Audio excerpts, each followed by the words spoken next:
Hi అండి. ఈరోజు నేను పప్పుల కారం చేస్తున్నా. అంటే వేడి వేడి అన్నంలో వర్షాకాలంలో బాగుంటుంది తినడానికి. పప్పుల కారం సింపుల్గా చూపిస్తాను, ట్రై చేయండి. ముందుగా 1 టేబుల్ స్పూన్ అంతా ఆయిల్ పోసుకోవాలి. ఇవి కనిపిస్తున్నాయా? పెసరపప్పు, పల్లీలు, మినప్పప్పు, ధనియాలు, జీలకర్ర, కందిపప్పు, మైసూర్ పప్పు ఇవన్నీ ఫ్రై చేసుకోవాలి. దీంట్లో నేను శనగపప్పు వేయట్లేదు, ఎందుకంటే అది గ్యాస్ ఫామ్ అవుతుందని చెప్పేసి వేయట్లేదు. ఒకవేళ మీరు వేయాలనుకుంటే శనగపప్పు కూడా వేసుకోవచ్చు.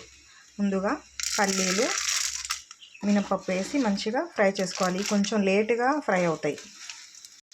చూడండి, గోల్డెన్ కలర్ వచ్చేసినాయి. దాని తర్వాత ఇవన్నీ దాంట్లో వేసుకోవాలి. లో ఫ్లేమ్లో అన్నీ ఫ్రై చేసుకోవాలి. నేను మిర్చి గింజలు సపరేట్ చేసుకున్నానండి. అవి మిర్చిలో ఉంటే తొందరగా ఫ్రై అవ్వవు, అందుకే సపరేట్ చేసుకుని అవి కూడా దీంట్లోనే ఫ్రై చేసుకుంటున్నాను.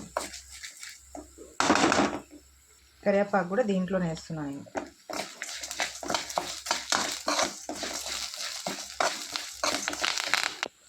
ఆవాలు 1/2 టేబుల్ స్పూన్ అంతా ఆవాలు కూడా వేస్తున్నాను. ఫస్టే వేస్తే ఆవాలు మాడిపోతాయి, అందుకే లాస్ట్లో వేస్తున్నా ఆవాలు.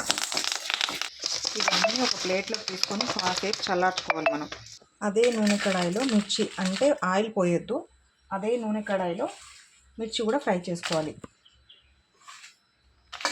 లో ఫ్లేమ్లో పెట్టేసి ఇవి కూడా ఫ్రై చేసుకోవాలి. వీటికి ఎక్కువ నూనె పోస్తే కారం మొత్తం ముద్ద ముద్ద అవుతుంది. అదే కడాయిలో ఫ్రై చేసుకోవాలి. కారం పొడి పొడిగా బాగుంటుంది.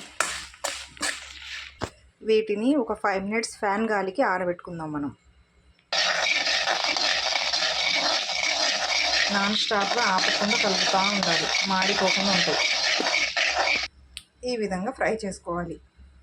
ఇవి కూడా చల్లారిన తర్వాత రెండింటిని కలిపి మనం కారపొడి చేసుకోవాలి. ఈ విధంగా రెండు కూడా ఫ్యాన్ గాలికి పెట్టిన ఒక 2 మినిట్స్ ఇలా మిక్సీలో మొత్తం పోసుకున్నా. కొంచెం ఉప్పు వేసుకొని దీన్ని కచ్చాబచ్చా నూరుకోవాలి.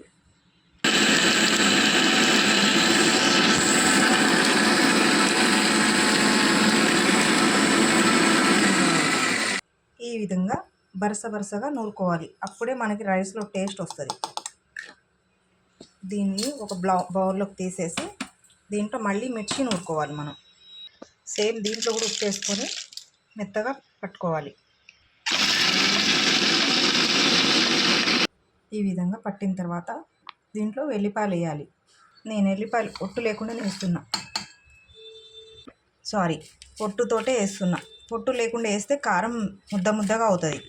పొట్టుతోటే వేయాలి మనం. మళ్ళీ ఒక్కసారి మెత్తగా పట్టుకోవాలి.